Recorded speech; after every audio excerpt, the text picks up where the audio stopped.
Voici une autre fausse, un faux raisonnement. La place de la femme, c'est à la cuisine.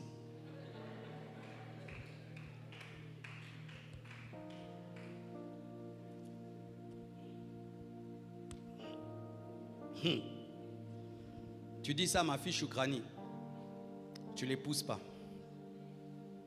La place de la femme, c'est à la cuisine. La femme n'est faite que pour le mariage, pour cuisiner. Alors qu'il y a des femmes qui sont plus intelligentes que les hommes. Dans cette église, il y a 2 sœurs qui lisent, je vous assure, à un niveau. Tu peux lui donner un livre, en une semaine elle finit, elle te redonne un autre. Mais il y a des frères, tu lui donnes, ça fait 7 mois, ça ne revient jamais. D'ailleurs, ils ne demandent même pas les livres, ils peuvent même voir des livres dans ton bibliothèque, ils voient que c'est de la déco. Il y a des femmes qui sont plus responsables que les hommes, plus communautaristes que les hommes. Et d'ailleurs, quand la femme a, souvent c'est pour les enfants. Mais souvent quand l'homme a beaucoup, c'est pour d'autres femmes et pour d'autres femmes. Rarement la femme, quand elle devient riche, elle cherche à avoir beaucoup d'hommes. Mais l'homme, quand il devient riche, il cherche beaucoup de femmes. C'est pas que je ne veux pas reconnaître ce que les hommes font, mais j'aimerais un peu me concentrer sur les femmes. Et on dit que la femme, elle doit être punie comme cela, parce que c'est la femme qui a amené le péché. C'est la femme qui a fait tomber l'homme. Oui, c'est la femme qui a fait tomber l'homme, nous reconnaissons. Mais c'est la femme aussi qui a engendré Jésus. Et Jésus n'est pas appelé la postérité de l'homme, il est appelé la postérité de la femme. Maman, vous avez déjà payé votre dette. Vous avez amené le péché, mais vous avez aussi amené Jésus-Christ de Nazareth. Alléluia, vous avez amené le péché qui a fait tomber Adam, mais vous avez aussi amené Jésus-Christ qui a sauvé toute l'humanité. Vous avez déjà équilibré l'équation. Vous avez déjà équilibré l'équation. Vous avez déjà équilibré l'équation. Et si les hommes vous disent, c'est vous qui nous avez fait tomber, il faut leur dire, j'avais fait de la pomme une bouillie et puis je te l'ai transfusée. Si toi-même tu avais mangé. Oui, les hommes, on aime dire, ce sont les femmes qui nous ont fait pécher. Oh, mais qui t'a dit de pécher? Pourquoi tu n'as pas refusé? De la même manière que la femme a cédé au serpent, l'homme a cédé à la femme. Nous tous, nous sommes des fautifs. Il fallait refuser. Il fallait refuser. Chaque fois, femme, qu'on vous dira, c'est vous qui avez amené le péché dans le monde, répondez aux hommes, il fallait refuser. Comme vous êtes plus spirituel, il fallait refuser. D'ailleurs, on peut dire, derrière la femme, elle, on peut comprendre. Un serpent te parle, c'est bizarre. Mais toi, l'homme, vraiment, une femme te parle, tu acceptes. Et qu'est-ce qui se passe maintenant en Afrique?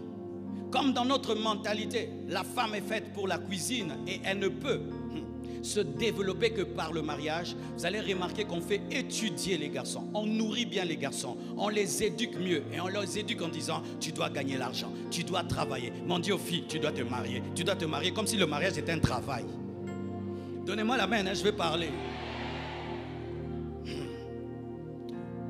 On enseigne aux femmes que toi, tu vas te développer quand te mariant. En dehors du mariage, tu ne peux pas te développer. C'est faux. C'est faux. C'est faux. C'est faux. Je dis c'est faux. Ainsi, on n'est pas très dur avec la fille quand elle étudie. On dit même si elle échoue, elle se mariera. Maintenant, si elle épouse un pauvre, elle sera pauvre comme les pauvres. Ainsi, nous lions la destinée de la femme à la richesse de l'homme. Mais nous ne lions pas la destinée de l'homme à la richesse de la femme. Comme si l'homme est un super homme ou une super créature par rapport à la femme, alors qu'il y a beaucoup de femmes qui sont plus sages, plus intelligentes que les hommes. La Bible nous démontre au travers d'Abigaël qui était plus intelligente que Nabal. Et qu'est-ce qui se passe? Lorsqu'un homme a des filles, il parle comme s'il n'a pas encore d'enfants. Tu as combien d'enfants? Moi, j'ai 6 filles. Mais nous cherchons un garçon. Ainsi, on cherche un garçon jusqu'à atteindre 12 tribus d'Israël faites des femmes. Quand la femme est enceinte, l'homme dit, oh, j'aurai un garçon. Il s'appellera Georges. Et on en fait une lettre bleue.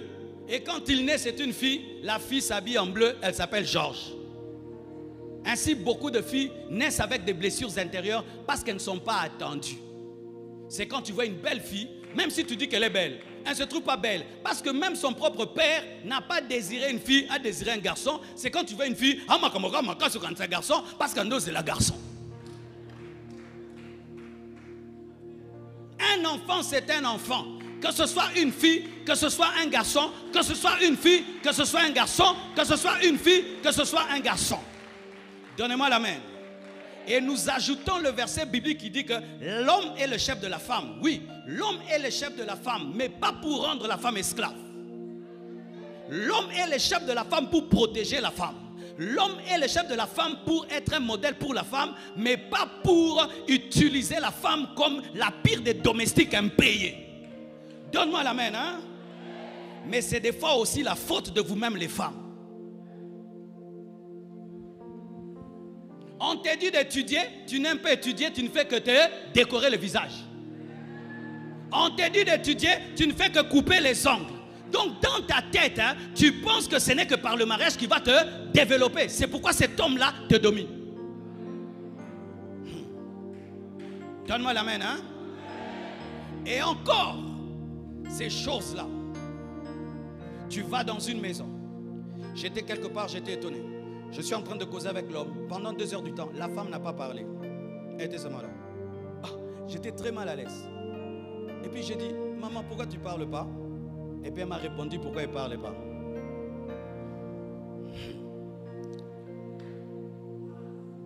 Mais moi, ça me dérangeait d'avoir quelqu'un sur la table, autour de la table, mais qui ne peut pas participer à la conversation.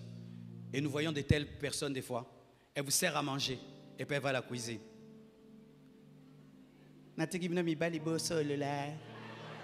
Je laisse vous les hommes causer entre vous. Moi, j'ai rien à dire. Tu as quelque chose à dire. Tu as quelque chose à dire. Tu as quelque chose à dire. Chers hommes, traitez vos femmes comme des reines. Traitez vos femmes comme des princesses. Traitez vos femmes avec honneur. La femme a le droit de parler. La femme a le droit de revendiquer. La femme a le droit de s'exprimer. Quand elle n'est pas contente, elle a le droit de dire qu'elle n'est pas contente. Et quand elle n'est pas convaincue de ce que tu fais, elle a le droit de te poser des questions. Parce que ce n'est pas un animal. Lorsque la femme n'était pas créée, la Bible nous dit que l'homme se sentait seul parce qu'il n'avait pas trouvé de vis-à-vis. La femme, c'est un vis-à-vis. C'est l'autre toi-même, mais en femme. Et d'ailleurs, l'homme était créé sur base de la terre, mais la femme était créée sur base des eaux. Donc nous venons vraiment de la terre, c'est pourquoi on aime la saleté, mais les femmes sont sorties de la côte, c'est pourquoi elles aiment le parfum. Donne-moi la main. Alléluia. Et lorsque la Bible nous dit que Jésus-Christ est venu sur la terre, qui assistait Jésus-Christ de leur bien? C'était des femmes qui le soutenaient. Alléluia. Et lorsque Jésus-Christ est ressuscité, qui l'a vu en premier? C'était une femme, Marie de Magdala. Ce sont les femmes qui ont annoncé la résurrection. Tu vas remarquer dans la Bible que Dieu a honoré les femmes. Jésus est venu par la femme. Jésus est venu par la femme. Alléluia. C'est pourquoi ma soeur, ma fille, un homme qui veut t'épouser, qui ne te respecte pas, qui ne t'honore pas, ne te marie pas à lui. Un homme qui t'insulte déjà dans les fiançailles est indigne d'une reine comme toi. C'est pourquoi, chers parents, arrêtez de mettre la pression à vos filles. Tu as grandi, tu m'étouffes dans ma maison. Elle va épouser n'importe qui. Elle va épouser un voyou pour quitter ta maison. Même si elle a grandi, laisse-la tranquille. Elle se mariera un jour et ne la pousse pas dehors. Elle va épouser n'importe qui. Donne-moi la main, hein? Donne-moi la main. Et j'aimerais ajouter toujours concernant les femmes. Et là, vous allez me trouver bizarre. Mais je dois le dire parce que je ne crois pas ça. Il y a une chose qu'on interdit aux femmes, c'est que lorsqu'une femme travaille et qu'elle gagne son argent, elle a grandi et qu'elle dérange un peu ses parents, on l'interdit de trouver sa propre maison. On dit que si elle trouve sa maison, elle est impudique. Mais le garçon, s'il a grandi, il trouve sa maison, alors que c'est nous qui changeons la maison en ghetto, on dit que lui, il est devenu sérieux, indépendant, mais dans les ghettos. Comme si le péché ce n'est que pour les femmes, alors que souvent ce sont les hommes qui sont plus impudiques que les femmes et qui transforment leur maison en ghetto lorsqu'ils sont des célibataires. Donnez-moi la main, hein? Ce n'est pas que je te dis de quitter tes parents, je réfléchis seulement à haute voix. Mais je remarque ceci, les mêmes parents africains et les mêmes hommes africains qui ne peuvent pas épouser une fille qui ne vit pas chez elle. Ah, tu veux épouser cette fille-là? Elle ne vit pas chez elle. Hein? Elle a déjà son appartement. Tu vois les filles qui vivent déjà elles-mêmes. Je ne peux pas l'épouser. Hein? Peut-être. Mais toi, tu vis seule aussi, mon épouse.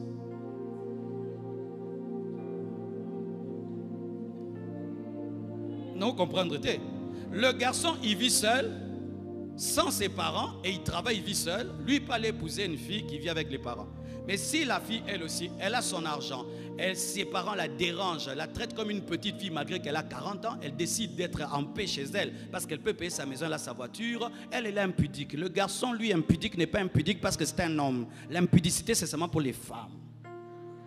Mais les mêmes Congolais qui disent ça, si la fille quitte le Congo, habitant chez ses parents, elle va en Europe, elle ne peut pas habiter chez quelqu'un, elle a un appart. Écoutez les mêmes parents.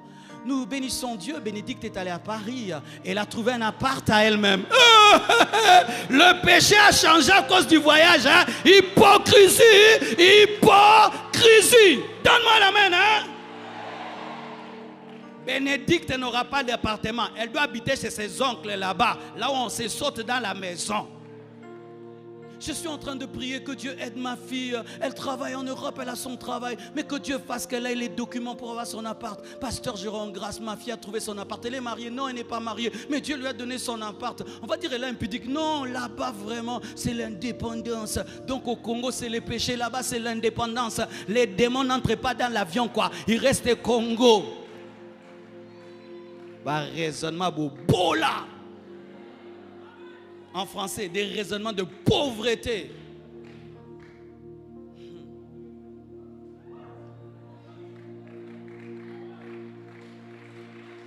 Tu éduques ton garçon. Écoutez comment tu éduques ton garçon. Tu dois gagner ton argent. Tu dois devenir un grand homme. Quand tu éduques ta fille, tu dois avoir un mari. Tu dois avoir un mari. Tu dois avoir un mari. Donc si elle ne se marie pas maintenant, si elle ne se marie pas, elle ne fera rien dans la vie parce qu'elle ne s'est pas mariée. Donc elle attendra qu'elle se marie pour vivre. Ma fille, moi je ne l'éduque pas comme ça. J'éduque ma fille à être une grande femme sans un homme. Tu sais, quand tu éduques une femme à être grande sans un homme, même si son mari meurt, elle continue à être une grande femme. Mais quand tu apprends à ta fille de ne vivre que par un homme, le jour que l'homme parle, elle meurt. C'est pourquoi les filles qui n'ont pas une bonne éducation deviennent des veuves tristes. Mais celles qui ont reçu une bonne éducation sont des veuves heureuses parce qu'on les a éduquées à vivre par Dieu, mais pas par un homme. Donne-moi la main. Et j'aimerais parler aux hommes mariés concernant les femmes. J'avais dit ça au premier culte, mais j'avais dit que je n'allais pas dire parce que Blanche serait là, mais on a senti qu'on a le banc. Vous savez, souvent nous les hommes, on tombe dans un piège. Des fois c'est toi qui sors, tu travailles dur, tu ramènes l'argent, et puis tu as du mépris pour ta femme. C'est moi qui travaille, et puis je t'amène, et puis maintenant tu veux un peu la dominer parce que c'est toi qui ramène. Vous savez, moi quand j'étais serviteur de Dieu, célibataire, je prêchais comme je prêche. Mais j'étais pauvre. J'ai tout fait. L'argent ne venait pas. L'argent ne m'aimait pas. J'étais dans des voyages missionnaires de 30 jours. Tu rentres comme ça. C'est comme si le diable a dit à ces pasteurs-là de te punir. Il me met dans un camion rempli de piments. Oui, j'ai vécu des choses, mes frères. Et Dieu m'a parlé un jour clairement en vision. Il m'a dit, je te bénirai. Tu seras très riche. Mais ta richesse est cachée dans ta femme. J'ai dit, hey, je vais épouser la fille d'un ministre ou la fille vraiment donc là, grave. Et puis je rencontre Blanche. Elle était orpheline de père. Et puis Dieu me dit, c'est elle ta femme. Tu l'épouses. Quand seulement je la mets à la maison, l'argent commence à venir. L'argent commence à venir. L'argent commence à me venir. J'ai dit, Donc il y a des femmes attireuses d'argent. Alléluia. Ah, je vous dis, hein. C'est comme Joseph. Il vient seulement dans ta maison, tout commence à prospérer.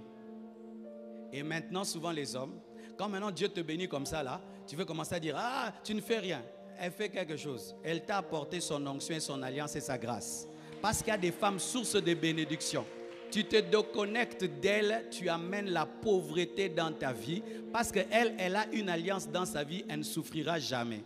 Mais toi, tu as l'alliance de faire des miracles.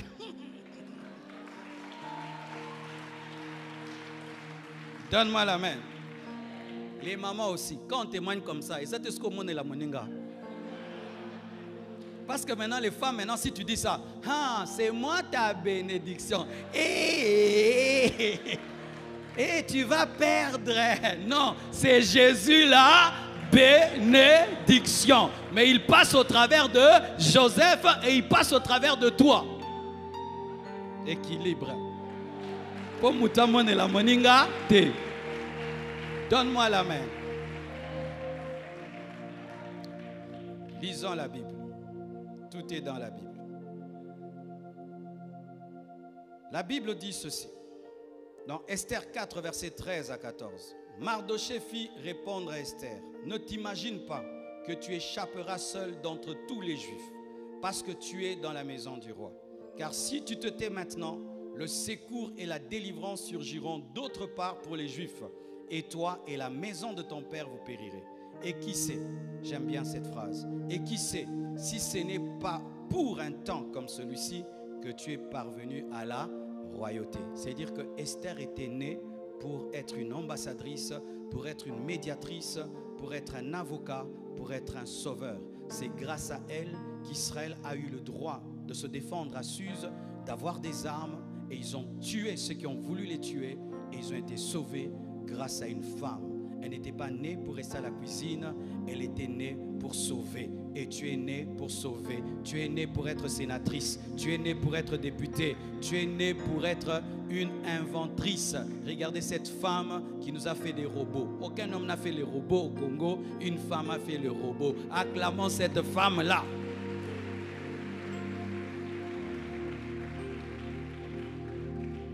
Et lorsque je regarde ma vie, et c'est là que je vais m'arrêter, je vois vraiment la trace de beaucoup de femmes. Il y a une même aujourd'hui, j'ai pensé à elle.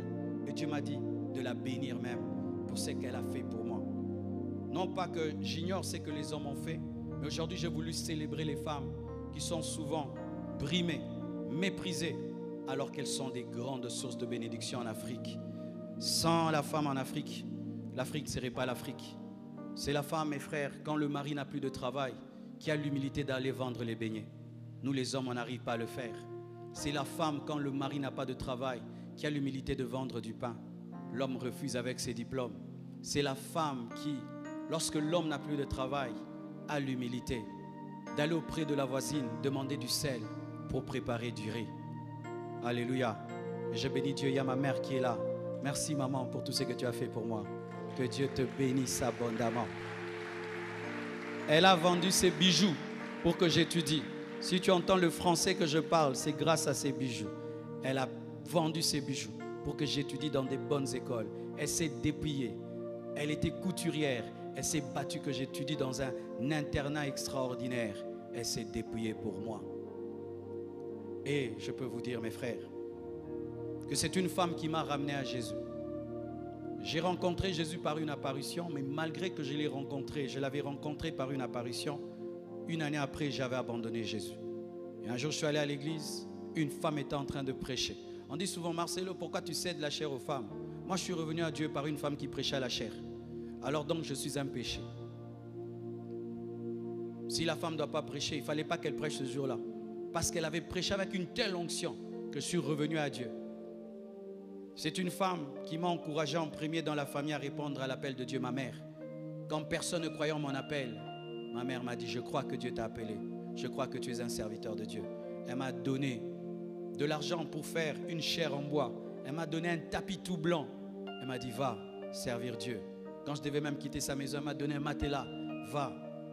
C'est une femme qui m'a recueilli quand je ne savais pas où habiter. J'ai manqué des maisons dans ma vie, mes frères, où dormir. Mais souvent, des femmes venaient, pasteur, passe même du temps chez moi. 1 mois, 2 mois, elle me nourrit. Elle me donne un matelas, je mets par terre. Et je prie jusqu'à ce que la promesse se réalise. C'est une femme qui m'a donné son salon pour commencer la compassion. À Lombi, on était à 3 dans son salon, on faisait du bruit. Elle pouvait supporter cela. C'est encore une autre femme qui m'a donné un plus grand salon quand il n'y avait plus de place dans le petit salon de la première femme. C'est encore une femme qui m'a cédé sa maison pour faire la dernière retraite avant de commencer la compassion. C'est une femme qui m'a donné mes premiers $1000, les premiers $1000 de ma vie, mes frères. Vous savez que moi, jusqu'à l'âge de 24 ans, je n'avais pas vu $1000. Peut-être c'est en retard ou en avant, je ne sais pas, mais c'était en retard. Mais c'est une femme qui m'a donné $1000 et c'est avec ça que j'ai quitté mes parents. J'ai payé ma garantie locative et j'ai quitté mes parents.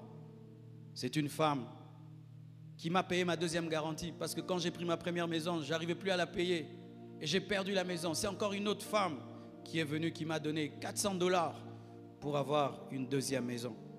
C'est une femme qui me nourrissait dans les temps difficiles. Il y a des temps, je n'avais pas quoi manger. J'habitais un garage et il y a une femme qui venait avec un panier. Si elle ne vient pas, je gênais. Si elle vient, je mangeais pour 2 jours. Que Dieu bénisse cette femme.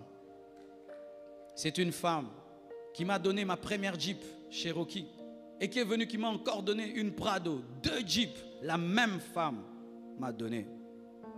Et vous savez, quand elle m'a donné ça, c'était pour moi un signe prophétique. J'étais encore un jeune pasteur, mais on m'a donné une Jeep, une grosse Jeep. C'était les Jeeps des grands pasteurs. Et pour moi, c'était un signe que je serais aussi grand. Elle, pour elle, elle a donné une voiture, mais pour moi, c'était une prophétie. C'est une femme qui gère les finances de ce ministère. Vous savez, pendant 10 ans, c'est un homme qui gérait les finances de ce ministère. Il volait. Je l'ai enlevé, j'ai mis une femme. On a acheté cette parcelle et on a construit. Et on a acheté en face. Et on est en train de construire de l'autre côté une femme.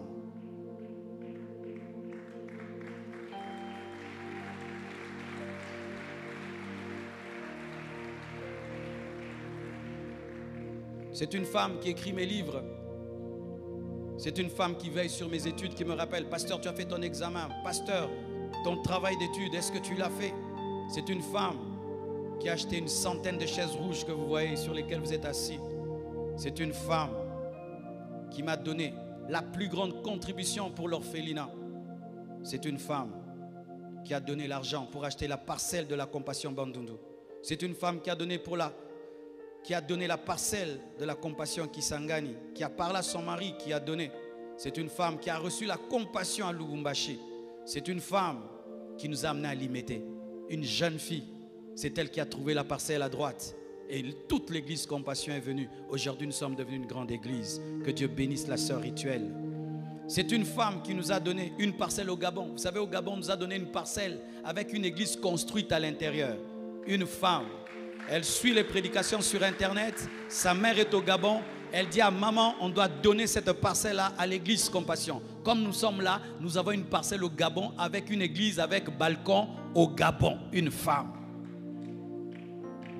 C'est une femme qui a déclenché ma bénédiction financière et sociale. Blanche, comme je vous ai dit. C'est quand je l'ai épousée que Dieu a commencé à me bénir. C'est une femme qui me défend clairement sur Internet quand on m'attaque. Il y a une sœur là, elle dit: moi-même je suis la fille du pasteur Marcelo, vous avez menti, ça c'est faux, ça c'est faux. Moi je n'ai pas le courage de me chamailler. Elle se chamaille pour moi. C'est une femme. C'est une femme qui vient de m'inviter au Burundi. C'était l'ancienne première dame. Elle m'a invité prêcher dans une église de 5600 places. Et tout le gouvernement était là. Même la nouvelle première dame était là. Ce n'est pas un homme, c'est une femme qui m'a permis d'influencer tout le Burundi. Frères et sœurs, il y a tellement d'autres choses que les femmes ont faites dans ma vie. Et je suis sûr aussi dans ta vie. C'est pourquoi j'aimerais te dire ceci. Si dans ta vie tu négliges la femme, tu négliges la moitié de ta bénédiction.